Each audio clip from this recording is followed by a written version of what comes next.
Informasi berikutnya pemirsa, Sigit Purnomo alias Pasha Ungu menyemprot Wakil Menteri Pemberdayaan Perempuan dan Perlindungan Anak Veronika Tan.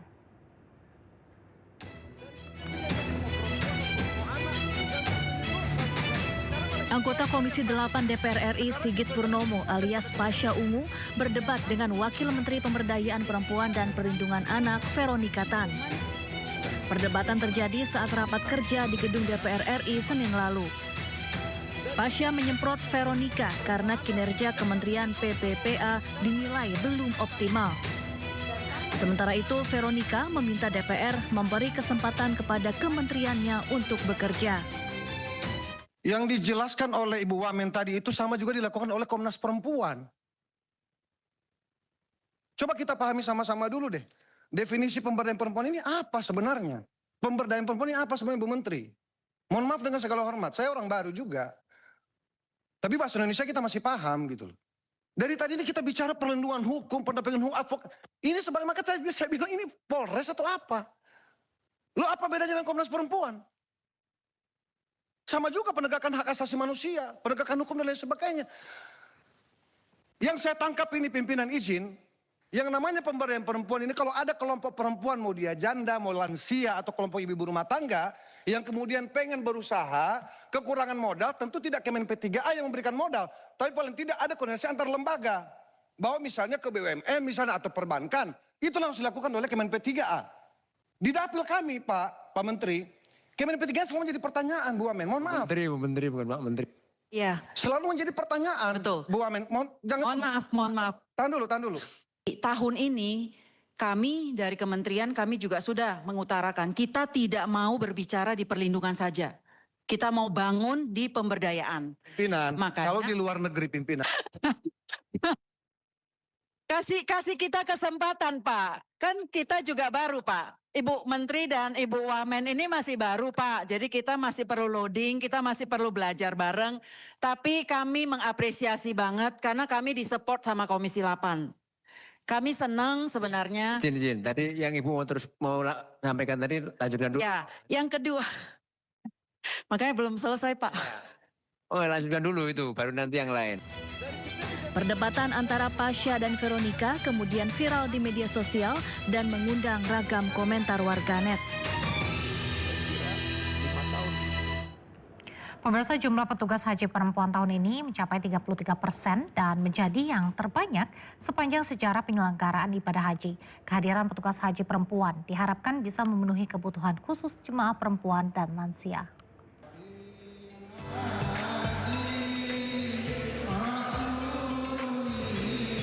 Menteri Pemberdayaan Perempuan dan Perlindungan Anak Arifatul Khoiri Fauzi berkunjung ke tempat pendidikan dan pelatihan calon petugas haji di Asrama Haji Pondok Gede, Jakarta.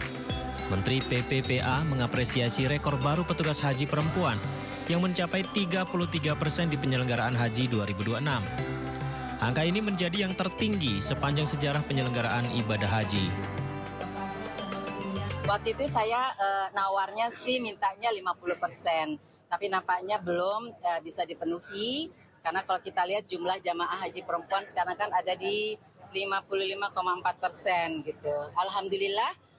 Saat ini tahun ini ada 33% jamaah petugas haji perempuan. Ini jumlah terbesar selama sejarah penyelenggaraan haji di Indonesia.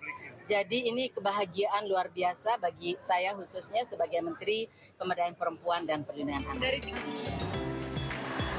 Kehadiran petugas perempuan dinilai sangat penting karena pelayanan ibadah haji tidak hanya bersifat teknis tetapi juga membutuhkan pendekatan empati dan pemahaman terhadap kebutuhan khusus jemaah perempuan.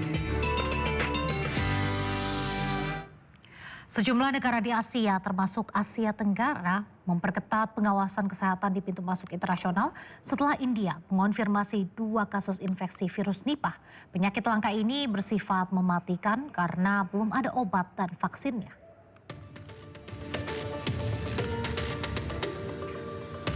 Sejumlah negara Asia termasuk Asia Tenggara seperti Thailand, Singapura, Malaysia, dan Indonesia meningkatkan screening di berbagai pintu masuk seperti bandara, pelabuhan, dan perbatasan darat.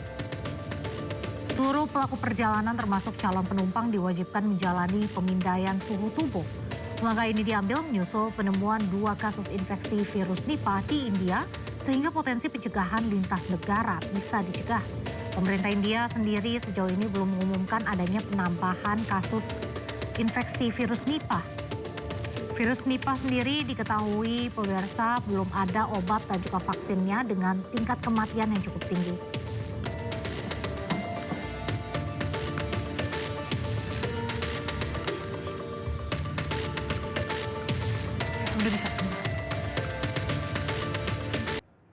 Pemirsa, ramai di media sosial maraknya penyalahgunaan gas tertawa atau nitrous oxide di kalangan anak muda.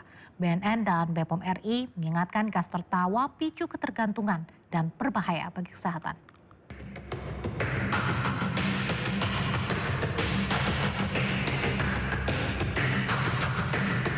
Media sosial akhir-akhir ini ramai dengan pembahasan gas tertawa atau nitrous oxide N2O.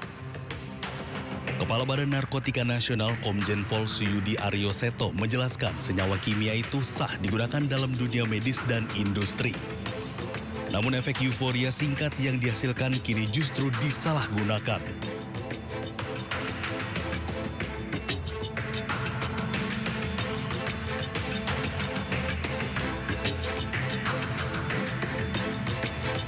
Suyudi ungkap hingga awal tahun 2026 nitrous oxide atau gas tertawa belum diklasifikasikan sebagai narkotika atau psikotropika dalam Undang-Undang Nomor 35 Tahun 2009 maupun daftar terbaru Perkemenkes Nomor 7 Tahun 2025.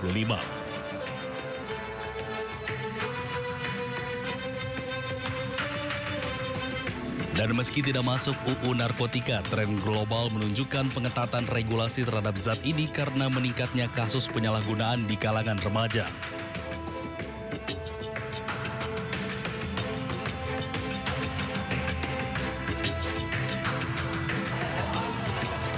Sementara itu, Kepala Badan POM RI Taruna Ikrar mengungkap penyalahgunaan nitrous oxide bisa menyebabkan ketergantungan hingga terganggunya suplai oksigen dalam tubuh.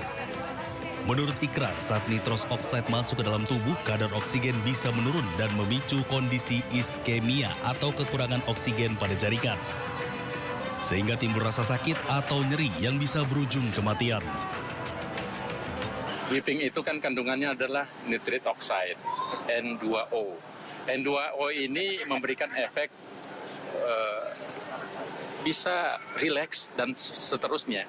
Tapi dampaknya dalam fase kualitas dan kapasitas tertentu dalam sistem darah kita, dia menimbulkan ketergantungan.